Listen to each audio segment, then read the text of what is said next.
Hello, my name is Raymond Honrath. Some people know me as Ray Ray Beats. I'm giving a quick tutorial, a beginner's tutorial on Reason 5. In this tutorial, I will teach you how to utilize your mixer. I'll teach you how to make a melody. I'll teach you how to lay a pattern drum beat on top of that melody. I'm going to teach you how to set loop points and basic things like that. Really basic, nothing too complicated. And we'll teach you how to use some effects as well and how to rewire things into the mixer on different channels. Let's get started. You just got to start off by double clicking on Reason. You know what it is. Propellerhead Reason made by Propellerhead. The first thing that pops up is going to be a demo track by probably somebody who created the program or had something to do with it. It doesn't matter. I think it's kind of whack. You should listen to my beats instead. I'm not even going to press play. First thing you want to do is hit File, New, or Control N. So File, New. It's going to open a new project but leave the old project behind. So hop back real quick and hit X on that. Here's your new project right here, Document 1. Bring it to the left side of your screen. Double click on it so it's maximized, and here's what you're going to want to do. You're going to want to go to Window and then Detach Sequencer Window. Now that you've clicked on Detach Sequencer Window, your sequencer window is detached. So double click to maximize that shit. And the best way for me to explain the sequencer window is, if you've ever used Fruity Loops, the sequencer window is like your playlist and your piano roll all in one. And I'm going to explain that to you in a minute, but first we're going to hop back over to the rack. Now this is your mixer. You'll notice that you can select within the rack many different machines, but don't worry about the other machines right now. Don't worry about the other machines. There's on the left side of each machine there's a small triangle. You can click that triangle to collapse or enlarge the machine, but keep the mixer enlarged. Select your mixer, make sure it's selected, and you can right click and hit create, and then click on NN19 digital sampler, and that loads this machine, the NN19 digital sampler. If you notice, it automatically wires it into channel 1 on the mixer. Press the tab button right now and to flip the rack, and you can see from the output of the NN19 to the input of the mixer, the first line of the input, you can change that any way you want. You could, boom, look, oh, now I got the left side on channel 7 and the right side on channel 1, but you wouldn't want to do that. I'm just trying to prove a point. You could do whatever you want with these wires. We're going to put it over to channel 7 just to illustrate this point. And look, now it says NN19 over here in channel 7. So also one thing you could do on the left side of each machine is a piece of tape. You can double click on that piece of tape, and instead of it saying NN19, I can make it say Melody, M-E-L-O-D-Y, because we're about to make a melody with this machine, and that's my daughter's name. So if you look at the NN19, you'll see up here in this window it says Farfi something I can't pronounce, I don't care to. That's just a loaded preset. You can click on this file folder button that says browse patch, and we can load our own preset into this machine. And I think Mel Choir sounds good, but if you notice, there's bass, brass, and woodwind guitar. These are just categories for different presets. It's just a bunch of directories with a shit ton of presets for you. I'm gonna choose Mel Choir because it's real quick. It's right there in front of me. Now, I'm sorry, I didn't mean to jump ahead of myself. Now we loaded the preset.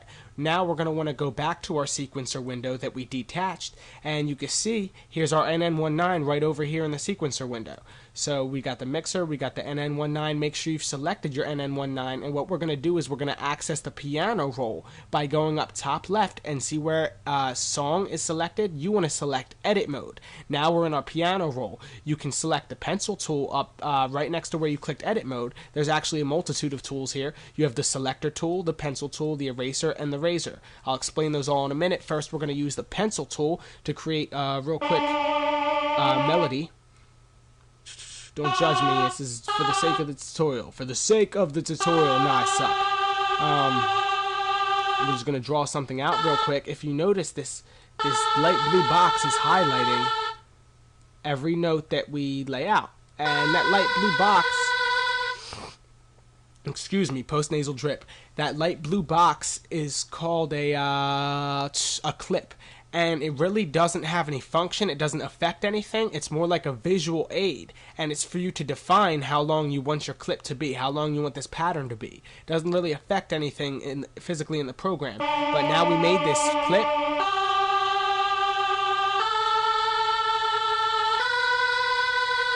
Boom, 4 bars. It's a 4-bar clip, but I would like to hear that continually. So do you see the L marker and the R marker? That is the beginning marker for a loop and the end marker for a loop. So we bring the end marker to the end of the fourth bar, and we go down bottom right and we click the loop button, which is now highlighted right blue, signifying that it is on. So we're going to press play, and this loop, this 4-bar loop, is going to play continuously.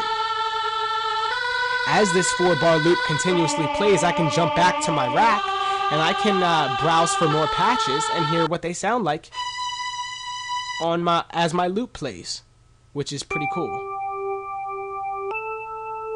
But I'm going to stick with the Mel Choir. So now we've got our little melody. We're going to go back to the sequencer window and we're going to leave edit mode and go into song mode. Top left, click song.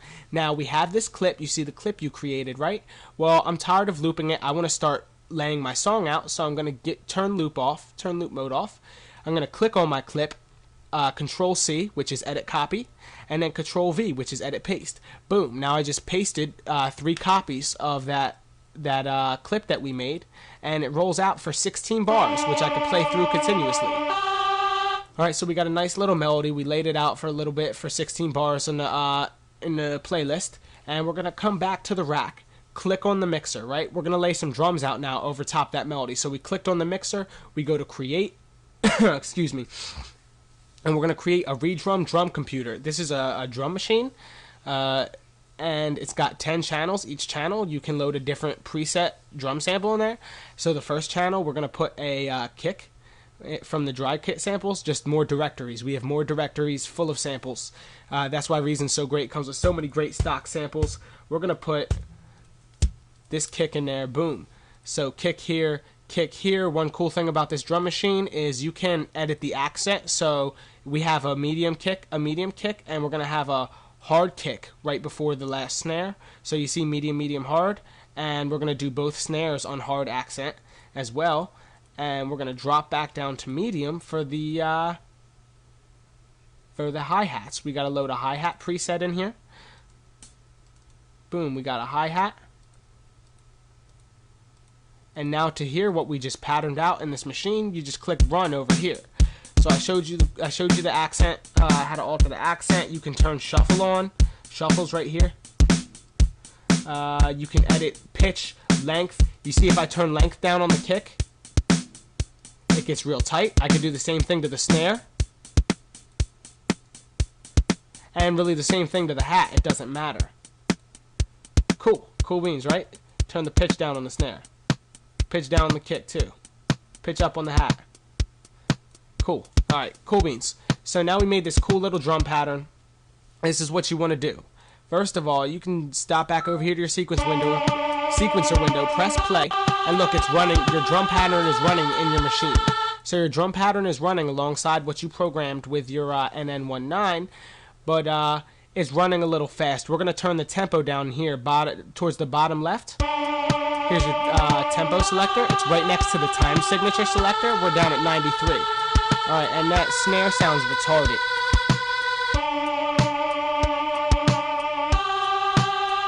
Alright, cool beans. Now, you want to be able to edit your drums over here in the step sequencer in song mode. So what we're going to do is we're going to right click the redrum drum machine, and we're going to click on convert pattern automation. That's what we just made. We just made a pattern automation. We're going to convert that pattern automation to notes. Now, Reason automatically fills it from the beginning of the song to the end. You can see the end of your song is signified by this E marker right here.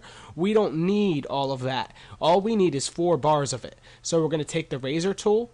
We're going to cut it right at the end of the 4th bar. And we're going to select with the selection tool the S end of this pattern and delete it. Delete those notes. So now we've got a clip, a 4-bar clip of a drum loop. Let's hear it.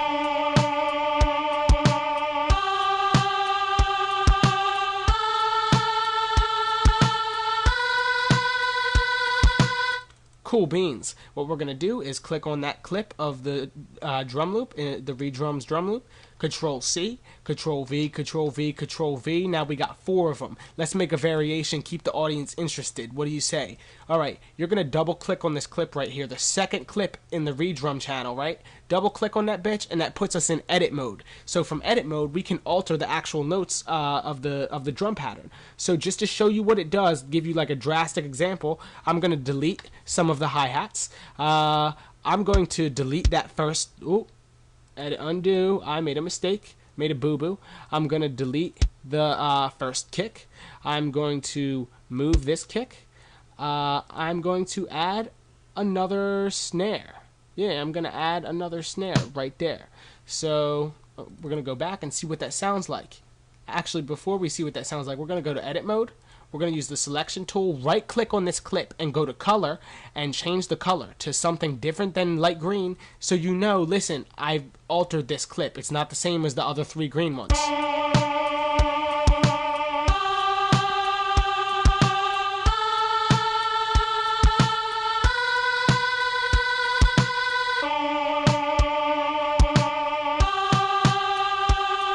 So you can see what I did. It's not that crazy, but you see what I did. You can use it to make something nicer than I just did. Now we're going to do quick effects. The NN19, back to the rack window. The NN19, we're going to put a reverb effect on it, so make sure it's selected in the rack. Go to create, RV7 digital reverb. You got a shit ton of effects here, but we're going to use the RV7. You can tweak the parameters down here however you'd like. Doesn't really matter. This is just a tutorial. Alright, you hear the reverb on it? Boom, we got a reverb on it. Now let's put a quick EQ on the drum machine. Later on in a separate tutorial, I'm going to show you how to separately EQ each track in the drum machine. But for now, we're just going to put one master EQ on the entire drum machine. Alright, make it sound a little bit better. Let's see what we can do for them drums.